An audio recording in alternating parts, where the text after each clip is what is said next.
ಎ9 ನ್ಯೂಸ್ಗೆ ಸ್ವಾಗತ. ನಾನು ಅಮೀನ್ ಶೇಖ್. ವಿಜಯಪುರ ಜಿಲ್ಲೆಯಲ್ಲಿ ವೈದ್ಯರ ಕೊರತೆ ನೀಗಿಸುವ ನಿಟ್ಟಿನಲ್ಲಿ ಗುತ್ತಿಗೆ ಆಧಾರದ ಮೇಲೆ ತಜ್ಞರ ವೈದ್ಯರ ನೇಮಕಾತಿಗಾಗಿ ಅನುಮತಿ ನೀಡಲಾಗಿದೆ ಅಂತ ಆರೋಗ್ಯ ಮತ್ತು ಕುಟುಂಬ ಕಲ್ಯಾಣ ಇಲಾಖೆ ಸಚಿವರಾದ ದಿನೇಶ್ ಗುಂಡೂರಾವ್ ಅವರು ತಿಳಿಸಿದರು. ಜಿಲ್ಲಾ ಪಂಚಾಯತ್ ಸಭಾಂಗಣದಲ್ಲಿ ನಡೆದ ಜಿಲ್ಲಾ ಆರೋಗ್ಯ ಮತ್ತು ಕುಟುಂಬ ಕಲ್ಯಾಣ ಇಲಾಖೆ ಪ್ರಗತಿ ಪರಿಶೀಲನಾ ಸಭೆಯ ಅಧ್ಯಕ್ಷತೆ ವಹಿಸಿ ಅವರು ಮಾತನಾಡಿದರು. ಜಿಲ್ಲೆಯಲ್ಲಿ ಮೆಡಿಕಲ್ ಕಾಲೇಜುಗಳೊಂದಿಗೆ ಸಮನ್ವಯ ಸಾಧಿಸಿಕೊಂಡು ಅವರೊಂದಿಗೆ ಸಂಯೋಜನೆ ಮಾಡಿ ವೈದ್ಯರ ಹಾಗೂ ಇತರ ಸಿಬ್ಬಂದಿಗಳ ಕೊರತೆ ನೀಗಿಸಲು ಕ್ರಮ ವಹಿಸಬೇಕು ಅಂತ ಹೇಳಿದರು. ಈ ಕಾರ್ಯಕ್ರಮದಲ್ಲಿ ನಾಗಠಾಣ ಶಾಸಕ ವಿಠಲ್ ಕಲಕುಂದ, ಕೌಶಲಾಭಿವೃದ್ಧಿ ನಿಗಮದ ಅಧ್ಯಕ್ಷೆ ಕಾಂತಾ ನಾಯಕ್, ನಗರಾಭಿವೃದ್ಧಿ ಪ್ರಾಧಿಕಾರ ಅಧ್ಯಕ್ಷ ಕನ್ನಾನ್ ಮುಶ್ರೀಫ್, ಆರೋಗ್ಯ ಮತ್ತು ಕುಟುಂಬ ಕಲ್ಯಾಣ ಇಲಾಖೆ ಪ್ರಧಾನ ಕಾರ್ಯದರ್ಶಿ ಹರ್ಷ ಗುಪ್ತಾ, ಆರೋಗ್ಯ ಮತ್ತು ಕುಟುಂಬ ಕಲ್ಯಾಣ ಇಲಾಖೆ ಆಯುಕ್ತ ಡಿ ರಂದೀಪ್, ಅಭಿಯಾನ ನಿರ್ದೇಶಕ ನವೀನ್ ಭಟ್ ಸೇರಿದಂತೆ ಅನೇಕ ಅಧಿಕಾರಿಗಳು ಈ ಸಂದರ್ಭದಲ್ಲಿ ಉಪಸ್ಥಿತರಿದ್ದರು. ಈಗ ಈ ಆಸ್ಪತ್ರೆಗೆ ಸೂಪರ್ ಸ್ಪೆಷಾಲಿಟಿ ಬೇಕಾಗಿದೆ. ಅದರಿಂದ ನಮ್ಮ ಹತ್ರ ಇದಕ್ಕೆ ಒಂದು 100 ಬೆಡ್ಗೆ ಅಗತ್ಯ ಇರುವಂತದ್ದು ನಾವು ಮಾಡೋದಕ್ಕೆ ನಮ್ಮ ಹತ್ರ ಒಂದು ದುಡ್ಡಿದೆ. ಇನ್ನು ಮಿಕ್ಕಿದೆಲ್ಲ ಇದಕ್ಕೆ ಒಂದು ರೀತಿ ಸಮಗ್ರವಾಗಿ ನೋಡ್ಬೇಕಾಗ್ತದೆ. ಅದಕ್ಕೋಸ್ಕರ ಇದನ್ನ ನಾವು ನಮ್ಮ ಹತ್ರ ಸ್ವಲ್ಪ ಅಮೌಂಟ್ ಇದೆ, ಆ ಅಮೌಂಟ್ ಸೇರಿಸ್ಕೊಂಡು ಇವರ ಹತ್ರ ಈಗ ಅಡ್ಮಿನಿಸ್ಟ್ರೇಟಿವ್ ಅಪ್ರೂವಲ್ ಆಗಿದೆ, ಅದನ್ನು ಕೂಡ ಕ್ಲಿಯರ್ ಮಾಡಿಸ್ಕೊಂಡು ಇಲ್ಲಿ ಏನೇನು ಎಕ್ವಿಪ್ಮೆಂಟ್ ಮತ್ತು ಅಗತ್ಯ ಇರುವಂತ ಕೆಲಸಗಳಿಗೆ ಬಾಕಿ ಎಲ್ಲವನ್ನು ಕೂಡ ಪೂರೈಸಬೇಕು. ಒಂದು ಅದನ್ನ ತಗೊಳಕ್ ಹೇಳಿದೀನಿ ನಮ್ಮ ಆಸ್ಪತ್ರೆಗೆ. ಎರಡನೇದು, ಇದಕ್ಕೆ ಮಾನವ ಸಂಪನ್ಮೂಲ ಬೇಕಾಗ್ತದೆ. ಅದು ಈಗ ಯಾವುದೋ ಅಪ್ರೂವ್ ಆಗಿಲ್ಲ, ಅದನ್ನ ಹೊಸದಾಗಿ ಈಗ ನಾವು ಪ್ರಸ್ತಾವನೆ ಇಡಬೇಕಾಗ್ತದೆ. ಅದನ್ನ ಖಂಡಿತವಾಗಿ ಒಂದು ತಾರ್ಕಿಕ ಅಂತ ತಗೊಂಡೋಗ್ಬೇಕು. ಅದರಿಂದ ಒಂದ್ ಕಡೆ ಎಕ್ವಿಪ್ಮೆಂಟ್ ಮತ್ತು ಅಗತ್ಯ ಇರುವಂತ ಸಾಮಗ್ರಿಗಳು ಅದನ್ನ ನಾವು ಈ ಒಂದು ಸೂಪರ್ ಸ್ಪೆಷಲ್ ಆಸ್ಪತ್ರೆಯಿಂದ ಮಾಡ್ಕೊಡ್ತೀವಿ, ಗೌರ್ಮೆಂಟ್ ಅಲ್ಲಿ ಮೂವ್ ಮಾಡ್ತೀವಿ ಅಂತ ಹೇಳಿದೆ. ಇದಕ್ಕೊಂದು ತಾರ್ಕಿಕ ಅಂತ ತಗೊಂಡ್ಬರ್ಬೇಕಿತ್ತು. ಯಾಕಂದ್ರೆ ಇಷ್ಟೆಲ್ಲ ಕಟ್ಬಿಟ್ಟು ನಾವು ಉಪಯೋಗ ಮಾಡಕ್ಕೆ ಆಗ್ತಿದ್ರೆ ಇದೊಂದು. ಎರಡನೇದು, ನಮ್ಮ ಟ್ರಾಮಾ ಸೆಂಟರ್ ಏನಿದೆ, ಟ್ರಾಮಾ ಸೆಂಟರ್ ನೇರವಾಗಿ ನಮ್ಮ ಬಿಲ್ಡಿಂಗ್ ರೆಡಿ ಆಗಿದೆ. ಅದು ನಮ್ಮ ಇಲಾಖೆಗೆ ಬರೋದಿಲ್ಲ, ಅದು ವೈದ್ಯಕೀಯ ಶಿಕ್ಷಣ ಇಲಾಖೆ ಸಂಜಯ್ ಗಾಂಧಿ ಆಸ್ಪತ್ರೆಯವರು ಅದು ಯಾವ ತಿಳ್ಕೊಂಡು ನಾನು ಅದನ್ನ ನಮ್ಮ ವೈದ್ಯಕೀಯ ಶಿಕ್ಷಣ ಸಚಿವರು ಮಾತಾಡ್ತೀನಿ. ಸಂಜಯ್ ಗಾಂಧಿ ಆಸ್ಪತ್ರೆ ನಿರ್ದೇಶಕರ ಅದನ್ನ ಕಾರ್ಯಗತ ಮಾಡೋದಕ್ಕೆ ಏನೇನು, ಯಾಕಂದ್ರೆ ಅದಕ್ಕೆ ಅಲ್ಲಿ ಏನೂ ಇಲ್ಲ, ಬರೀ ಕಟ್ಟಡ ಮಾತ್ರ ಇದೆ. ಸೊ ಮಿಕ್ಕಿದ್ದು ಅದಕ್ಕೆಲ್ಲ ಬಜೆಟ್ ಬೇಕಾಗ್ತದೆ, ಗೌರ್ಮೆಂಟ್ ಪರ್ಮಿಷನ್ ಬೇಕಾಗ್ತದೆ, HR ಗೆ ಎಫ್ಡಿ ಇಲಾಖೆಯ ಅನುಮೋದನೆ ಬೇಕಾಗ್ತದೆ. ಅದೆಲ್ಲ ಕೂಡ ನಾನು ಕೂಡ ವರ್ಷ ಆಯ್ತು ನೋಡಿ ಇವತ್ತಿನ ಇರುವಂತಕ್ಕೆ ಹೇಳ್ತಾರೆ. ಬಿಲ್ಡಿಂಗ್ ಇದೆ, ಬಟ್ ಎಕ್ವಿಪ್ಮೆಂಟ್ ಇಲ್ಲ. ಮತ್ತೆ ಸಂಜಯ್ ಗಾಂಧಿ ಆಸ್ಪತ್ರೆ ತಗೊಂಡು ಕೈ ಜೋಡಿಸಿ ಮಾಡ್ಬೇಕು ಅಂತ ಹೇಳಿದ್ದಾರೆ. ಅದು ಅವರು ಕೂಡ ಅದನ್ನ ತಗೊಂಡಿಲ್ಲ. ನಾನು ಅದನ್ನ ಏನಾಗಿದೆ ಹೇಗಾಗಿದೆ ತಿಳ್ಕೊಂಡು ನಮ್ಮ ಇಲಾಖೆ ಕೊಡುವಾಗ ಖಂಡಿತವಾಗಿ ಅದನ್ನ ನಾವು ಮೂವ್ ಮಾಡ್ತೀವಿ. ಅದೇ ಇಲ್ಲಿದು ಸೂಪರ್ ಸ್ಪೆಷಾಲಿಟಿ ಆಸ್ಪತ್ರೆಗೆ ಖಂಡಿತ ನಾವು ಇದನ್ನ ಆದಷ್ಟು ಬೇಗ ಇದನ್ನೆಲ್ಲ ಸ್ವಲ್ಪ ಒಂದು ಜನರಿಗೆ ಮುಖ್ಯವಾಗುವಂತ ಅಂತ ತಗೊಂಡ್ಬರೋದಕ್ಕೆ ನಾವು ಎಲ್ಲ ಕ್ರಮ ತಗೊಳ್ತೀವಿ. ಸರ್, ಬಹುದಿನಗಳ ಬೇಡಿಕೆ ಇದೆ, ಮೆಡಿಕಲ್ ಕಾಲೇಜ್ ಆಗಬೇಕು. ಮೆಡಿಕಲ್ ಕಾಲೇಜ್ ಅದು ಗವರ್ಮೆಂಟ್ ಲೆವೆಲ್ ಡಿಸ್ಕಷನ್ ಆಗಿ ಜಿಲ್ಲಾ ಉಸ್ತುವಾರಿ ಸಚಿವರು ಇದ್ದಾರೆ, ಶಿವಾನಂದ ಪಾಟೀಲ್ ಇದ್ದಾರೆ, ಶಾಸಕರು ಇದ್ದಾರೆ, ರಾಜ್ಯ ಮಟ್ಟದಲ್ಲಿ ಚರ್ಚೆ ಆಗಬೇಕು. ಅದು ವೈದ್ಯಕೀಯ ಶಿಕ್ಷಣ ಇಲಾಖೆಗೆ ಬರ್ತದೆ. ಅದು ಆ ತೀರ್ಮಾನ ಆಗ್ಲಿ. ಈ ಆಸ್ಪತ್ರೆದು ಮಾಡೋಣ. ಮತ್ತೆ ಜಿಲ್ಲಾ ಆಸ್ಪತ್ರೆಗೂ ಕೂಡ ಸ್ವಲ್ಪ ಫೈರ್ ಸೇಫ್ಟಿ ಇದೆಲ್ಲ ಇದೆ, ಅದನ್ನು ಕೂಡ ನಾವು ಒಂದು ವಿಶೇಷ ಅನುದಾನ ಕೊಡ್ಬೇಕು. ಅಲ್ವಾ, 4 ಕೋಟಿ ರೂಪಾಯಿಯನ್ನು ಕೊಟ್ಟು ಎಲ್ಲ ಫೈರ್ ಸೇಫ್ಟಿ ಇಲ್ಲ ಅಲ್ಲಿ ಆಸ್ಪತ್ರೆಯಲ್ಲಿ, ಅದನ್ನ ಪೂರ್ತಿಯಾಗಿ ಮಾಡಿಸ್ಕೊಡೋದು ಕೂಡ ಈಗ ನಾನು ನೋಡ್ಬಿಟ್ಟು ಅದನ್ನು ಕೂಡ ಮಾಡಿಸ್ಕೊಡ್ತಾ ಇದ್ದೀನಿ. ಆಮೇಲೆ ಬಳ್ಳಾರಿಯಲ್ಲಿ ಬಿಜಾಪುರದಲ್ಲಿ 2 CHCಗಳು, ಒಂದು ಚಿಕ್ಕೋಟ, ಇನ್ನೊಂದು ಕಣ್ಣೂರು, ಅಲ್ಲಿ 2 ಕಟ್ಟಡಗಳಿದೆ. ಆದ್ರೆ ಅದು ಈ ಬೇರೆ ಏನು ಇಲ್ಲ ಅಲ್ಲಿ. ಅದನ್ನೆಲ್ಲವನ್ನು ಅದಕ್ಕೆ ಎಕ್ವಿಪ್ಮೆಂಟ್ ಮತ್ತು ಮಾನವ ಸಂಪನ್ಮೂಲ ಎರಡನ್ನು ಕೂಡ ನಾನು ಮಾಡಿಸ್ಕೊಡ್ತೀನಿ ಅಂತ ನಾನು ಹೇಳಿದ್ದೀನಿ ನಿನ್ನೆ ರಿವ್ಯೂ ಮೀಟಿಂಗ್ ಅಲ್ಲಿ. ಆಮೇಲೆ ಅಗತ್ಯ ನಮ್ಮ ಇದಕ್ಕೆ ಇಲ್ಲಿಗೆ MCH ಗೆ ಮತ್ತು ಡಿಸ್ಟ್ರಿಕ್ಟ್ ಹಾಸ್ಪಿಟಲ್ ಸುಮಾರು ಒಂದು 63 ಸಿಬ್ಬಂದಿ, 63 ಪೋಸ್ಟ್ ನ ಸ್ಯಾಂಕ್ಷನ್ ಮಾಡ್ಕೊಡ್ತೀನಿ ಅಂತ ಹೇಳಿದ್ರು. ಯಾಕಂದ್ರೆ ಸಂಪೂರ್ಣವಾಗಿ ಉಪಯೋಗ ಬರಬೇಕಾದ್ರೆ ಅದಕ್ಕೆ ಇನ್ನೊಂದು 63-65 ಪೋಸ್ಟ್ ಗಳನ್ನ ಸ್ಯಾಂಕ್ಷನ್ ಮಾಡ್ತೀವಿ. ಅವ್ರಿಗೆ ನಾವು ಅಲ್ಲಿ ಕೊಡ್ತೀವಿ. ಡಾಕ್ಟರ್ಸ್, ನರ್ಸ್, ಪ್ಯಾರಾಮೆಡಿಕ್ ಸ್ಟಾಫ್ ಅದೆಲ್ಲ ಇನ್ನು ಹೆಚ್ಚಾಗಿ ಕೊಟ್ಟು ಪೂರ್ತಿ ಬಳಕೆ ಆಗೋದಕ್ಕೆ ನಾನು ಅದನ್ನು ಕೂಡ ಮಾಡಿಸ್ಕೊಡ್ತೀನಿ. ಕಣ್ಣೂರಲ್ಲಿ ಡಾಕ್ಟರ್ ಬರಲ್ಲ ಸರ್. ಕಣ್ಣೂರಲ್ಲಿ ಇವತ್ತು ಅಲ್ಲಿ ನಾವು ಅದಕ್ಕೆ ಏನೇನ್ ಬೇಕು ಅದಕ್ಕೆ ನಾನು ಸ್ಯಾಂಕ್ಷನ್ ಮಾಡಿಸ್ಕೊಡ್ತೀನಿ. ಸಲಕರಣೆಗಳಿರ್ಬೋದು, ಮಾನವ ಸಂಪನ್ಮೂಲ ಎರಡನ್ನು ಕೂಡ ಕಣ್ಣೂರು ಮತ್ತು ಚಿಕ್ಕೋಟ 2 CHCಗಳಿದೆ. ಬಿಲ್ಡಿಂಗ್ ಮಾತ್ರ ಇದೆ, ಬೇರೆ ಏನೇ ಬೇರೆ ಉಪಯೋಗ ಕೊಡ್ತಾ ಇಲ್ಲ. ಎರಡನ್ನು ಕೂಡ ನಾನು ಅತಿ ಶೀಘ್ರದಲ್ಲಿ ಮಾಡಿಸ್ಕೊಡ್ತೀನಿ. ಸರ್, ಒಂದ್ ಕಡೆ ವೈದ್ಯರ ಕೊರತೆ ಆರೋಗ್ಯ ಇಲಾಖೆಗೆ, ಇದೆ ತಜ್ಞ ವೈದ್ಯರ ಕೊರತೆ ಇದೆ. ಅಲ್ಲ, ತಜ್ಞ ವೈದ್ಯರ ಕೊರತೆ ಆಗ್ತಿಲ್ಲ. ತಜ್ಞ ವೈದ್ಯರ ಕೊರತೆ ಇದೆ. ಅದನ್ನ ನಾವು ಈಗ ಟ್ರಾನ್ಸ್ಫರ್ ಮಾಡಿಸ್ತಾ ಕೌನ್ಸಿಲಿಂಗ್ ಇದೆ. ಒಂದು ಆಗಸ್ಟ್ ತಿಂಗಳಲ್ಲಿ ಎಲ್ಲಾ PG ಓದಿರ್ತಕ್ಕಂತ ಗ್ರಾಜುಯೇಟ್ಸ್ ನ ಅವ್ರನ್ನ ಕಡ್ಡಾಯ ಪೋಸ್ಟಿಂಗ್ ಅಲ್ಲಿ ಎಲ್ಲಾ ತಜ್ಞ ವೈದ್ಯರ ಪೋಸ್ಟ್ ಅನ್ನು ನಾವು ಅದನ್ನು ಕೂಡ ಭರ್ತಿ ಮಾಡ್ತೀವಿ. ಅಲ್ಲ ಸರ್, ವೈದ್ಯರ ಕೊರತೆ ಒಂದ್ ಕಡೆ ಇದ್ರೆ ಇರೋ ವೈದ್ಯರು ಕೂಡ ಏನು ಅಂದ್ರೆ ಆಸ್ಪತ್ರೆಗಳಿಗೆ, ಸರ್ಕಾರಿ ಆಸ್ಪತ್ರೆಗಳಿಗೆ ಹೋಗೋದೇ ಇಲ್ಲ ಸರ್ ಜಿಲ್ಲೆಯಲ್ಲಿ. ನೋಡಿ, ಯಾಕೆ ಅವ್ರ ಬಗ್ಗೆ ಕಠಿಣ ಕ್ರಮಕ್ಕೆ ಯಾಕೆ ಕಠಿಣ ಕ್ರಮ ಅಂತ ಹೇಳಿದ್ರೆ ಇಂತ ನಿರ್ದಿಷ್ಟವಾದಂತ ಪ್ರಕರಣಗಳು ನಮ್ಮ ಮುಂದೆ ಬಂದು ನಾವು ಕ್ರಮ ತಗೊಳ್ಬೇಕು. ಅವ್ರು ಹೋಗ್ತಾ ಇಲ್ಲ, ಅದು ಇಲ್ಲ. ನಿನ್ನೆ ರಿವ್ಯೂ ಮೀಟಿಂಗ್ ಹೇಳಿದ್ದೀವಿ, ಅಟೆಂಡೆನ್ಸ್ ಅನ್ನ ಸ್ಟ್ರಿಕ್ಟ್ ಆಗಿ ನೋಡ್ಬೇಕು. ಈಗಿರುವಂತ ಬಯೋಮೆಟ್ರಿಕ್ ವ್ಯವಸ್ಥೆಯಲ್ಲಿ ಅಟೆಂಡೆನ್ಸ್ ಅನ್ನ ಅವ್ರು ಮಾನಿಟರ್ ಮಾಡ್ತಾ ಇಲ್ಲ.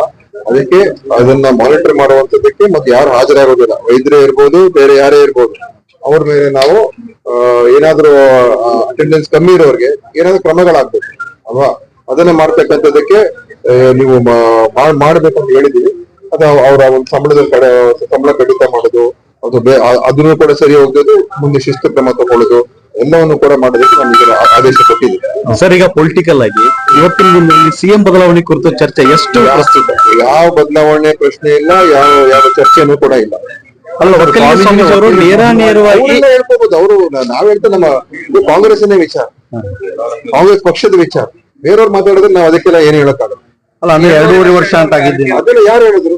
ಸುಮ್ನೆ ಸಾರ್ವಜನಿಕ ಚರ್ಚೆ ಆದ್ರೆ ನಾವೇನ್ ಮಾಡಕ್ಕಾಗ್ತದೆ? ಆ ತರದ್ ಏನೂ ಇಲ್ಲ. ಇದೆಲ್ಲ ಸಾರ್ವಜನಿಕ ಚರ್ಚೆ ಆಗುವಂತ ವಿಷಯನೂ ಇಲ್ಲ. ಸಿದ್ದರಾಮಯ್ಯ ಅವರು ಒಬ್ರು ನಮ್ಮ ಮುಖ್ಯಮಂತ್ರಿ ಇದ್ದಾರೆ, ಅತ್ಯಂತ ಒಳ್ಳೆ ಆಡಳಿತಗಾರರು.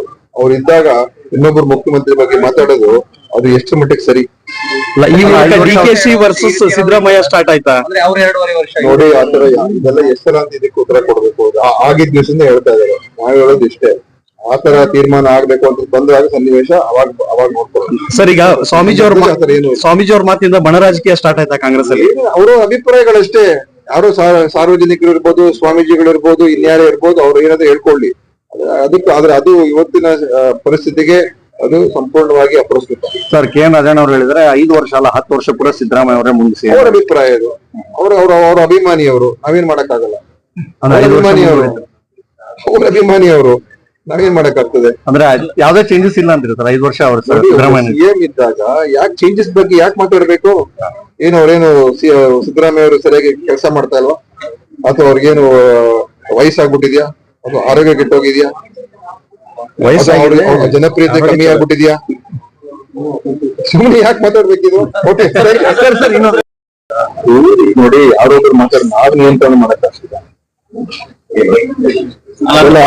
ಇದೆಲ್ಲ ಈ ತರ ಚರ್ಚೆಗಳು ಆಗೋದ್ರಿಂದ ಯಾರು ಆಗಲ್ಲ, ಯಾರು ಪಕ್ಷದ ಆಂತರಿಕ ವಿಷಯ. ಇದೆಲ್ಲ ನಾವು ಧೈರ್ಯವಾಗಿ ಚರ್ಚೆ ಮಾಡಬಾರ್ದು. ಅವರು ವೈಯಕ್ತಿಕ ರಾಜಕೀಯ ಬೇರೆಯವರು ಇರೋರು ಮಾತಾಡಿದ್ರೆ ಅದನ್ನು ಇದನ್ನ ನಾವು ಈಗ CM ಇದ್ದಾರೆ, ಒಬ್ಬ ಅತ್ಯಂತ ಇಡೀ ರಾಜ್ಯದ ಅತ್ಯಂತ ಜನಪ್ರಿಯ ನಾಯಕ ಯಾರು ಇವತ್ತು ರಾಜ್ಯದಲ್ಲಿ? ನಂಬರ್ 1 ಯಾರು? ಅದು ಅಷ್ಟಿದ್ದಾಗ ಮತ್ತೆ ಬೇರೆ ಬಗ್ಗೆ ಯಾಕೆ ಮಾತಾಡ್ಬೇಕು ನಾವು? ಅಲ್ಲ, ಒಂದ್ ಕಡೆ ಸರ್ ಬಿಟ್ಟಿರುವಂತದ್ದು CM ಅವರು ತೀರ್ಮಾನ ಮಾಡ್ತಾರೆ, DCM ಬರ್ಬೇಕಾ ಬೇಡವಾ. ಡೆಲ್ಲಿಗೆಲ್ಲ ಹೋಗಿ ಕೂತಿದ್ದಾರೆ ಅಷ್ಟೇ. ಈಗೆಲ್ಲ ಯಾರು ಕೂತಿದ್ದಾರೆ? ಡೆಲ್ಲಿಗೆಲ್ಲ ಎಲ್ಲ MP ಗಳು ಹೋಗಿದ್ದಾರೆ, ಮೀಟಿಂಗ್ ಕರೆದಿದ್ದಾರೆ CM ಅವರು ಅಲ್ವಾ? ನೀವು ಇದ್ರೆ sir DCM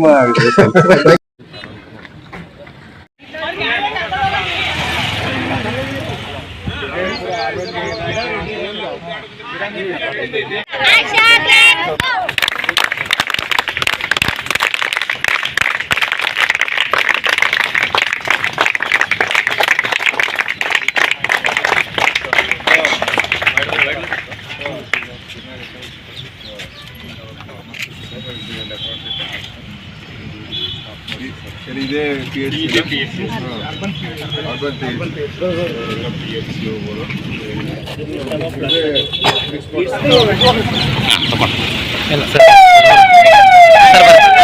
thank you sir. Sir sir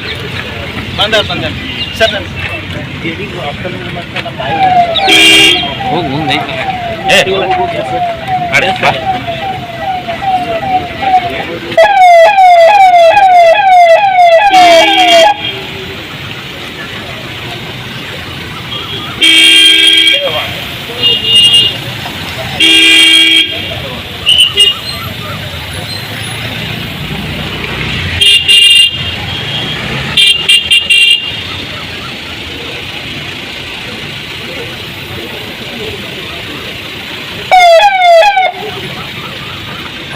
sir ಧನ್ಯವಾದಗಳು ಸರ್.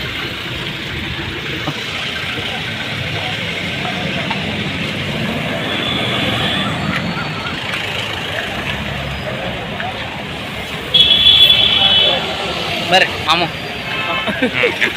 ಆಶ್ರಿತ ರೋಗಗಳ ನಿಯಂತ್ರಣ ಕಚೇರಿ ವಿಜಯಪುರ.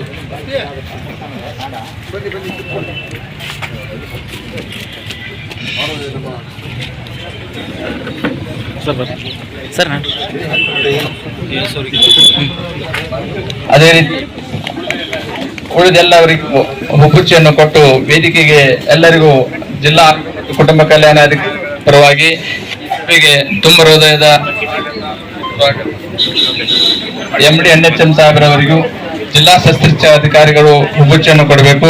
ಅದೇ ರೀತಿ ದೇಸಾಯಿ ಸರ್ ಅವರಿಗೂ ಹಾಗೂ ಜಿಲ್ಲಾ ಅಧ್ಯಕ್ಷರಿಗೂ ಹಾಗೂ ರಂದೀಪ್ ಸರ್ ಅವರಿಗೂ, ರಜಾಕ್ ಹುರ್ತಿ ಸಾಹೇಬರಿಗೆ ಹಾಗೂ ಕಣ್ಣನ್ ಅವರಿಗೂ, ಡಾಕ್ಟರ್ ಶರೀಫ್ ಸರ್ ಅವರಿಗೂ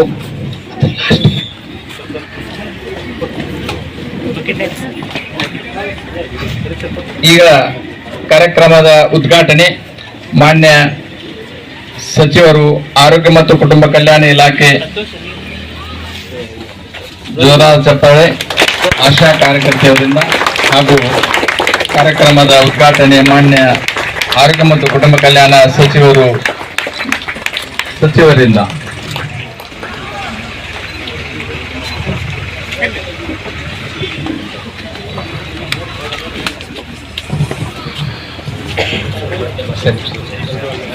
ಈಗ ಮಾನ್ಯ ಶರೀಫ್ ಸರ್ ಅವರು. ಎಲ್ಲರಿಗೂ ನಮಸ್ಕಾರ. ನಮ್ಮ ಆರೋಗ್ಯ ಮತ್ತು ಕುಟುಂಬ ಕಲ್ಯಾಣ ಸಚಿವರು ದಿನೇಶ್ ಗುಂಡೂರಾವ್ ಅವರಿಗೆ ಇವತ್ತಿನ ದಿವಸ ಇವತ್ತು ನಾವು ಎಲ್ಲ ರಾಜ್ಯದಲ್ಲಿ ಎಲ್ಲ ಜಿಲ್ಲೆಗಳಲ್ಲೂ ಸಹಿತ ಈ ಒಂದು ಕಾರ್ಯಕ್ರಮವನ್ನು ಚಾಲನೆ ಮಾಡ್ತಾ ಇದ್ದೀವಿ. ಸೊ ಇವತ್ತು ಡೆಂಗಿ ಜ್ವರಗಳು ಹೆಚ್ಚಿಗೆ ಆಗ್ತಾ ಇರೋದ್ರಿಂದ ನಮ್ಮೆಲ್ಲರಿಗೂ ಆಶಾ ಕಾರ್ಯಕರ್ತರು, ಆರೋಗ್ಯ ಕಾರ್ಯಕರ್ತರು, ನೀವು ಮನೆ ಮನೆಗೆ ಭೇಟಿ ಮಾಡ್ತೀರಾ. ಸೊ ಈ ಒಂದು ಆಕ್ಟಿವಿಟಿ ಇವತ್ತಿನ ದಿವಸನೇ ಶುಕ್ರವಾರ, ಪ್ರತಿ ಶುಕ್ರವಾರ ಇನ್ಮೇಲೆ ಯಾವ ಥರ ಲಸಿಕಾ ದಿನ ಗುರುವಾರ ಇದೆ, ಅದೇ ಥರ ಶುಕ್ರವಾರ ದಿವಸ ಈ ಒಂದು ಲಾರ್ವಾ ನಾಶಪಡಿಸೋ ದಿನ ಅಂತ ನಾವು ಇವತ್ತು ಚಾಲನೆಯನ್ನು ಮಾಡ್ತಾ ಇದ್ದೀವಿ.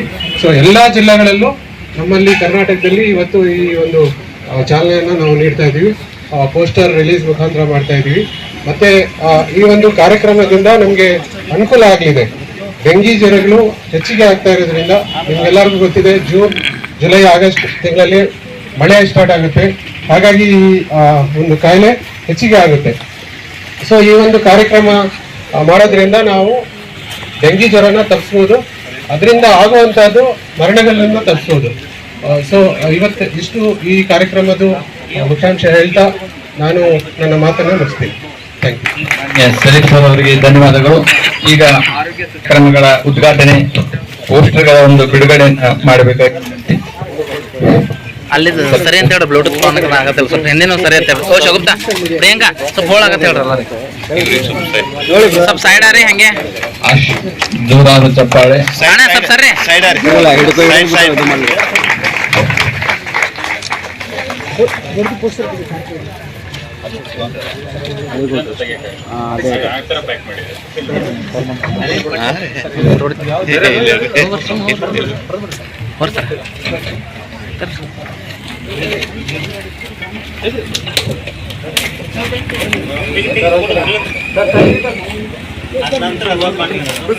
ಸೈಡ್ ಆಗಿ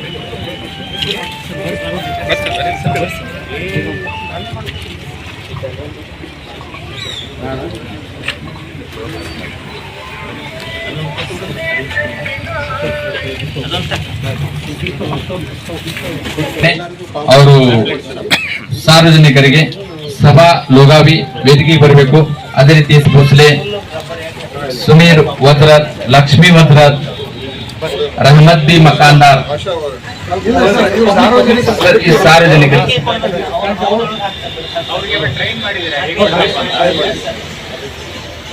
दादिया मकानदार रामचंद्र नवशंकर हरीश पाटिल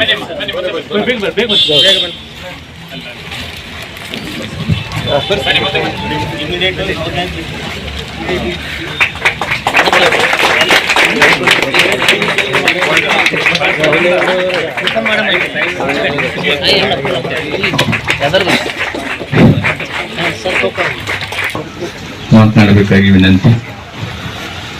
ಕರ್ನಾಟಕ ರಾಜ್ಯದಲ್ಲಿ ಡೆಂಗಿ ಪ್ರಕರಣಗಳು ಹೆಚ್ಚಾಗ್ತಾ ಇರತಕ್ಕಂತ ಒಂದು ಸಂದರ್ಭದಲ್ಲಿ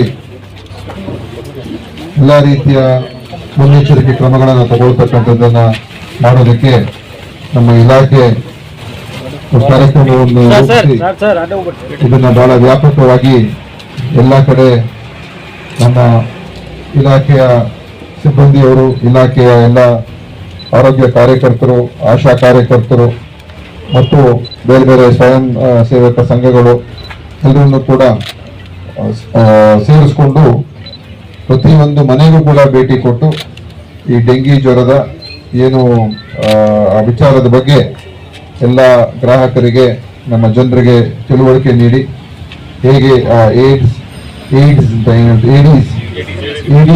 ಸೊಳ್ಳೆ ಅಂತ ಏನು ಹೇಳ್ತೀವಿ, ಆ ಸೊಳ್ಳೆಯನ್ನ ಹೇಗೆ ನಾಶ ಮಾಡಬೇಕು ಮತ್ತು ಏನೇನು ಮುನ್ನೆಚ್ಚರಿಕೆ ಕ್ರಮಗಳು ಅವರ ಮನೆಗಳಲ್ಲಿ ಅಳವಡಿಸ್ಕೋಬೇಕು ಅಂತ ಆ ಮಾಹಿತಿಯನ್ನ ನೀಡ್ತಕ್ಕಂಥದ್ದಕ್ಕೆ ಒಂದು ಅಭಿಯಾನವನ್ನ ನಾವು ಮಾಡ್ತಾ ಇದ್ದೀವಿ. ಏನಂತ ಹೇಳಿದ್ರೆ, ವಾರಕ್ಕೆ ಒಂದು ದಿನ ಪ್ರತಿ ಶುಕ್ರವಾರ ನಾವು ಈ ಕಾರ್ಯಕ್ರಮವನ್ನು ಹಮ್ಮಿಕೊಂಡು ಈ ಏಡ್ಸ್ ಲಾರ್ವಾ ನಿರ್ಮೂಲನೆ ಮಾಡುವಂತ ಏಡೀಸ್ ಲಾರ್ವವನ್ನ ನಿರ್ಮೂಲನೆ ಮಾಡತಕ್ಕಂತ ಇದೊಂದು ಅಭಿಯಾನ ಇದು. ಯಾಕಂತ ಹೇಳಿದ್ರೆ ಸಾವಿರಾರು ಸಂಖ್ಯೆಯಲ್ಲಿ ಈಗಾಗಲೇ ಅನೇಕ ಜನರಿಗೆ ಇದರಿಂದ ಡೆಂಗಿ ಬಂದಿರತಕ್ಕಂಥ ಪ್ರಕರಣಗಳು, ಅದರಲ್ಲೂ ಕೂಡ ದಕ್ಷಿಣ ಕರ್ನಾಟಕ ಭಾಗದಲ್ಲಿ ಹೆಚ್ಚು, ಈಗ ಉತ್ತರ ಕರ್ನಾಟಕದಲ್ಲೂ ಕೂಡ ಇನ್ನು ಮಳೆಗಾಲ ಬರ್ತಾ ಇನ್ನು ಜುಲೈ ಆಗಸ್ಟ್ ಇನ್ನೂ ಹೆಚ್ಚಾಗುವ ಸಾಧ್ಯತೆ ಇರ್ತದೆ. ಅದಕ್ಕೆ ಈಗಲೇ ನಾವು ಇದಕ್ಕೆ ಎಲ್ಲಾ ರೀತಿಯ ಕ್ರಮಗಳು ತಗೊಂಡ್ರೆ ಮುಂದೆ ಏನೇ ಒಂದು ಅನಾಹುತ ಆಗೋದಕ್ಕೆ ನಾವು ತಪ್ಪಿಸ್ಬೋದು. ಆದ್ರಿಂದ ಈಗಾಗಲೇ ನಮ್ಮ ರಾಜ್ಯದಲ್ಲಿ ಇದು ಸುಮಾರು ಇದೇ ಡೆಂಗಿಯಿಂದ 5 ಜನ ತೀರೋಗಿದ್ದಾರೆ ಈ ಒಂದು ಕಾಯಿಲೆ ಬಂದು, ಈ ಒಂದು ರೋಗ ಬಂದು. ಆದ್ರಿಂದ ನಾವು ಎಲ್ಲ ರೀತಿಯ ಒಂದು ಮುನ್ನೆಚ್ಚರಿಕೆ ಕ್ರಮವನ್ನು ವಹಿಸಬೇಕಾಗ್ತದೆ. ಅದಕ್ಕೆ ಮೊನ್ನೆ ಮುಖ್ಯಮಂತ್ರಿಯವರು ಕೂಡ ಒಂದು ಸಭೆಯನ್ನು ಮಾಡಿ ಇದನ್ನ ಎಲ್ಲ ಒಂದು ಇಲಾಖೆಯವರು ಕೂಡ ಕೈ ಜೋಡಿಸ್ಕೊಂಡು, ಅಂದ್ರೆ ನಗರಾಭಿವೃದ್ಧಿ ಇಲಾಖೆ, ಗ್ರಾಮೀಣಾಭಿವೃದ್ಧಿ ಇಲಾಖೆ, ನಮ್ಮ ಬೆಂಗಳೂರು ನಗರ BBMP ಎಲ್ಲ ಇಲಾಖೆಗಳು ಕೈ ಜೋಡಿಸಿ ಇದನ್ನ ನಾವು ಅನುಷ್ಠಾನ ಮಾಡೋದಕ್ಕೆ ಒಂದು ಕಾರ್ಯಕ್ರಮವನ್ನು ರೂಪಿಸಿದ್ದೇವೆ. ಅದನ್ನ ಇವತ್ತು ಎಲ್ಲ ಜಿಲ್ಲೆಗಳಲ್ಲಿ, ಎಲ್ಲ ನಗರಗಳಲ್ಲಿ ಇದನ್ನ ಇವತ್ತು ಪ್ರಾರಂಭ ಮಾಡ್ತಾ ಇದ್ದೀವಿ. ಅಧಿಕೃತವಾಗಿ ಇವತ್ತು ನಾನು ವಿಜಯಪುರಕ್ಕೆ ಬಂದಿರೋದ್ರಿಂದ ನಾನೇ ಇಲ್ಲಿ ಭಾಗವಹಿಸಿ ಈ ಡೆಂಗಿ ಜ್ವರ ನಿಯಂತ್ರಣ ಒಂದು ಕಾರ್ಯಕ್ರಮವನ್ನ ಮಾಡತಕ್ಕಂಥದ್ದನ್ನ ನಾವು ಮಾಡೋದಕ್ಕೆ ಇವತ್ತು ಏನು ಅದಕ್ಕೆ ಅಗತ್ಯ ಇರುವಂತ ಏನಿರ್ತದೆ ಅಂದ್ರೆ IEC ಮೆಟೀರಿಯಲ್ಸು, ಮತ್ತೆ ಅದನ್ನ ನಿಯಂತ್ರಣ ಮಾಡೋದಕ್ಕೆ ಏನು ಮೀನುಗಳಿದೆ, ಫಿಶ್, ಅದನ್ನು ಕೂಡ ನಾವು ಇವತ್ತು ನಮ್ಮ ಆಶಾ ಕಾರ್ಯಕರ್ತರು ತಗೊಂಡು ಹೋಗ್ತಾರೆ. ಎಲ್ಲೆಲ್ಲಿ ಅದನ್ನು ಉಪಯೋಗ ಮಾಡ್ಬೇಕು ಅಲ್ಲೆಲ್ಲ ಮಾಡ್ತಾರೆ. ಆಮೇಲೆ ಏನು ಅದಕ್ಕೆ ಇದಿರ್ತದೆ ಮೆಡಿಸಿನ್ ಅಲ್ವಾ, ಟೆಮಿಫಾಸ್ ದ್ರವ್ಯ ಏನಿರ್ತದೆ ಅದನ್ನ ಆ ನೀರು, ಕಲುಷಿತ ಅಂತ ಹೇಳಿದ್ರೆ ಈ ಲಾರ್ವಾ ಇರುವಂತ ನೀರು ಒಂದ್ ಕಡೆ ಸಂಗ್ರಹಣೆ ಆಗ್ಬಾರ್ದು, ಅದು ಒಳ್ಳೆ ನೀರು ಸಂಗ್ರಹಣೆ ಆಗ್ಬಾರ್ದು. ಆ ಒಳ್ಳೆ ನೀರಿದ್ದಾಗ ಆ ನೀರಲ್ಲಿ ಈ ಲಾರ್ವಾವನ್ನ ಈ ಸೊಳ್ಳೆಯ ಲಾರ್ವಾ ಅಲ್ಲಿ ಬರುವಂತದ್ದು ಆಗ್ತದೆ, ಈ ಸೊಳ್ಳೆಗಳಲ್ಲಿ ಬರೋದಕ್ಕೆ ಆಗ್ತದೆ, ಅಲ್ಲಿ ಆ ಲಾರ್ವಾ ಆಗ್ತದೆ. ಆ ಲಾರ್ವಾಗಳು ಮತ್ತೆ ಇನ್ನು ಹೆಚ್ಚು ಸೊಳ್ಳೆಗಳು ಉತ್ಪತ್ತಿ ಆಗ್ತದೆ. ಅದಕ್ಕೆ ಅದನ್ನ ನಾವು ಪ್ರಿವೆಂಟ್ ಮಾಡ್ಬೇಕು. ಸೊ ಎಲ್ಲಾ ಮನೆಗಳಲ್ಲಿ ನೀರನ್ನ ಸಂಗ್ರಹಣೆ ಮಾಡ್ತಕ್ಕಂಥದ್ದನ್ನ ಅದನ್ನ ಎಚ್ಚರಿಕೆಯಿಂದ ಇರಬೇಕು. ಅದನ್ನು ಓಪನ್ ಆಗಿ ಇಟ್ಕೋಬಾರದು. ಮತ್ತು ಅಲ್ಲೆಲ್ಲ ನೀರು ಬಾಟ್ಲ್ಗಳಲ್ಲಿ ಅಥವಾ ಬಕೆಟ್ಗಳಲ್ಲಿ ಅಥವಾ ಚಿಪ್ಗಳಲ್ಲಿ, ತೆಂಗಿನ ಚಿಪ್ಗಳಲ್ಲಿ, ಈ ತರ ಎಲ್ಲ ಫ್ಲವರ್ ಪಾಟ್ಸ್ ಇರ್ಬೋದು, ಡ್ರಮ್ಗಳಿರ್ಬೋದು, ಅದನ್ನ ನೀರು ಸಂಗ್ರಹಣೆ ಆಗಿ ಅದನ್ನ ನಾವು ಓಪನ್ ಆಗಿ ಇಟ್ಟಿದ್ರೆ ಅಲ್ಲಿ ಬಂದು ಆ ಸೊಳ್ಳೆ ಕೂತ್ಕೊಳ್ತದೆ. ಇನ್ನು ಅದು ಹೆಚ್ಚು ಅಲ್ಲೇ ಅದು ಸಂಖ್ಯೆ ಬೆಳೀತದೆ. ಅದನ್ನು ನಾವು ಅವಕಾಶ ಕೊಡಬಾರ್ದು. ಅದು ಇವತ್ತು ಎಲ್ಲ ಜಾಗೃತಿಯನ್ನು ನಮ್ಮ ಜನರು ತಿಳ್ಕೊಂಡು ಒಂದು ಜಾಗೃತಿಯನ್ನು ವಹಿಸ್ಕೊಂಡು, ಎಚ್ಚರಿಕೆ ವಹಿಸ್ಕೊಂಡು ಅವರು ಅದನ್ನ ಆಗದೆ ಇರೋ ತರ ನೋಡ್ಕೋಬೇಕು. ಆ ಲಾರ್ವಾ ಇರುವಂತ ಸ್ಥಳ ಇದ್ರೆ ನಮ್ಮ ಆರೋಗ್ಯ ಕಾರ್ಯಕರ್ತರು ಮತ್ತು ಇನ್ನಿತರ ಎಲ್ಲ ಯಾರ್ಯಾರು ಇದರಲ್ಲಿ ಈಗ ಇನ್ವಾಲ್ವ್ ಆಗ್ತಾ ಇದಾರೆ ಆ ಮನೆಗಳಿಗೆ ಪ್ರತಿ ಶುಕ್ರವಾರ ಭೇಟಿ ಕೊಟ್ಟು ಅವ್ರಿಗೆ ತಿಳುವಳಿಕೆ ನೀಡಿ, ಆ ಥರ ಏನಾದರೂ ಇರುವಂತ ಸನ್ನಿವೇಶ ಇದ್ರೆ ಆ ಏಡೀಸ್ ಸೊಳ್ಳೆಯನ್ನ ನಾಶ ಮಾಡುವಂತ ಕೆಲಸವನ್ನು ಮಾಡ್ತಾರೆ. ಅದು ಈ ಕಾರ್ಯಕ್ರಮದ ಮುಖ್ಯ ಉದ್ದೇಶ. ಮತ್ತು ಇದು ನಾವು ಎಷ್ಟು ಮಟ್ಟಿಗೆ ಇದು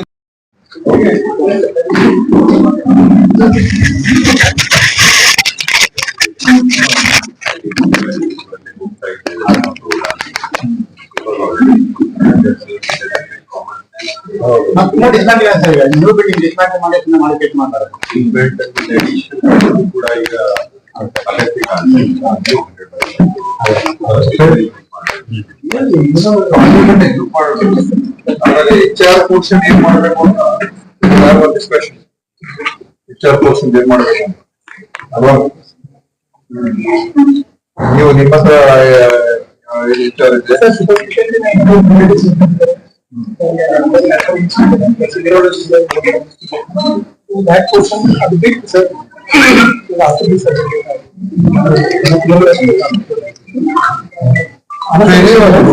ಕಾಂಪ್ಲೆಕ್ಸ್ ಪ್ರಪೋಸಲ್ ಕೊಡಿ. Like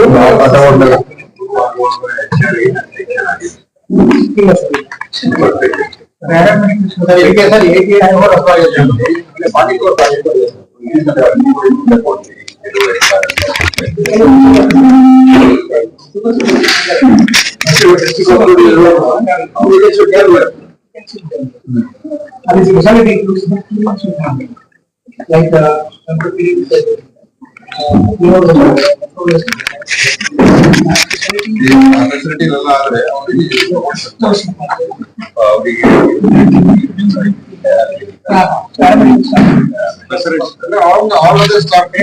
ಎಲ್ಲ ಆದ್ರೆ ಪ್ಯಾರಾಮೆಡಿಕಲ್ ಎಲ್ಲ ಬೇಕು.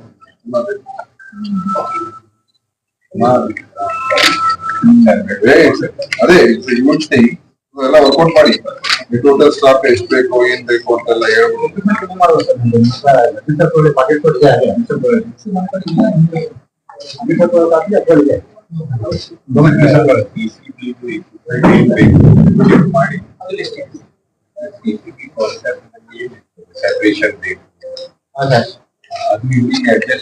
ಅಲ್ಲ ಸರ್, ಎಲ್ಲ ಫೆಸಿಲಿಟೀಸ್ ಅಂದ್ರೆ ಫ್ಲೋರ್ ಅಲ್ಲಿ ಡಿಸ್ಟ್ರಿಬ್ಯೂಟ್ ಆಗಿದೆ. ಬಟ್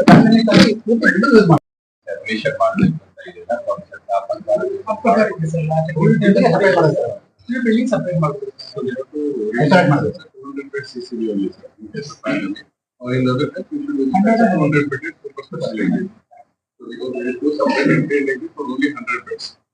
Common separate equipment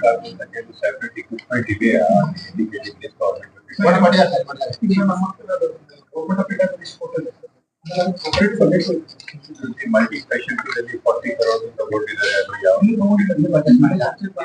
ಯಾವ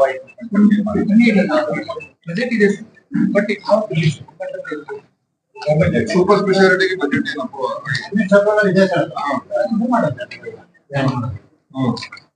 ಅದರಲ್ಲಿ ಏನೇನು ಇಕ್ವಿಪ್ಮೆಂಟ್ ಇದೆ ಓವರ್ಲ್ಯಾಪ್ ಆಗ್ಬಹುದು. You can include as a saving. maybe amount ಬರ್ತಾ ಇದೆ, saving for something else. Because government approve ಕೊಡೋದಕ್ಕೆ FDS approve ಇದೆ. They will say we can always ask to reduce the amount. ಅಲ್ವಾ? So ಇದನ್ನ ಪೂರ್ತಿ study ಮಾಡಿ. Somebody has to go through the parameters ಎಲ್ಲ ನೋಡ್ಕೊಂಡು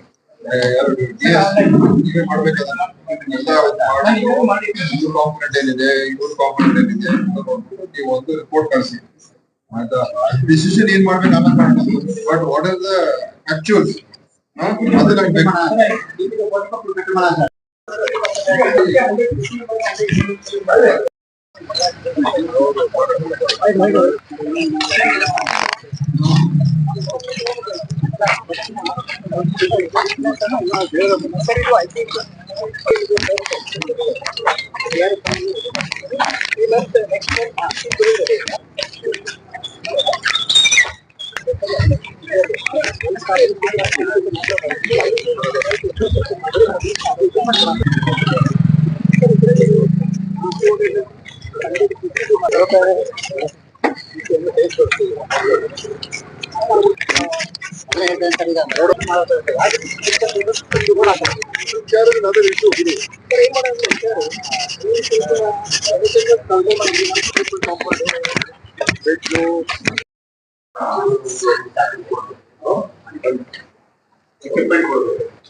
ಎಲ್ಲ ಇದೆ ಫೆಸಿಲಿಟೀಸ್ ಎಲ್ಲ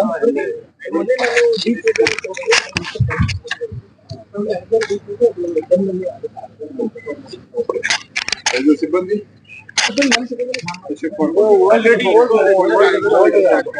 ಬೇರೆ ಮುಂದೆ ಬಂದಾಗ ತಗೊಳಕ್ಬಿಟ್ಟು ಒಂದ್ ಡೇಟ್ ಫಿಕ್ಸ್ ಮಾಡಿ ಬರ್ರಿ ಈ ನಮ್ದೊಂದು ಆಗ್ಯದ ಇನ್ನೊಂದು ರೌಂಡ್ ಬರ್ಲಿ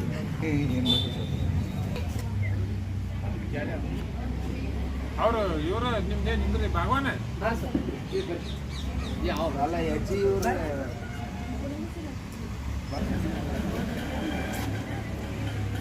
ಇದೇನ್ ಬ್ಯಾಡ್ರಿ ಬರ ಫೋಟೋ ಹೆಂಗ್ ಬರ್ತದೆ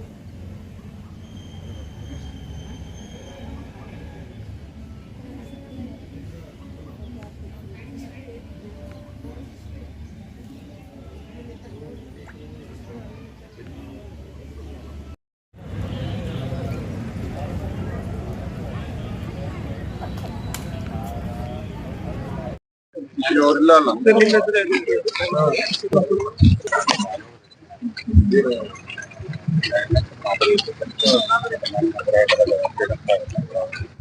ಓಕೆ ಓಕೆ ಓಕೆ ಆಯ್ತು ನಿರಂತರ ಸುದ್ದಿಗಳಿಗಾಗಿ ನೋಡ್ತಾ ಇರಿ A9 ನ್ಯೂಸ್.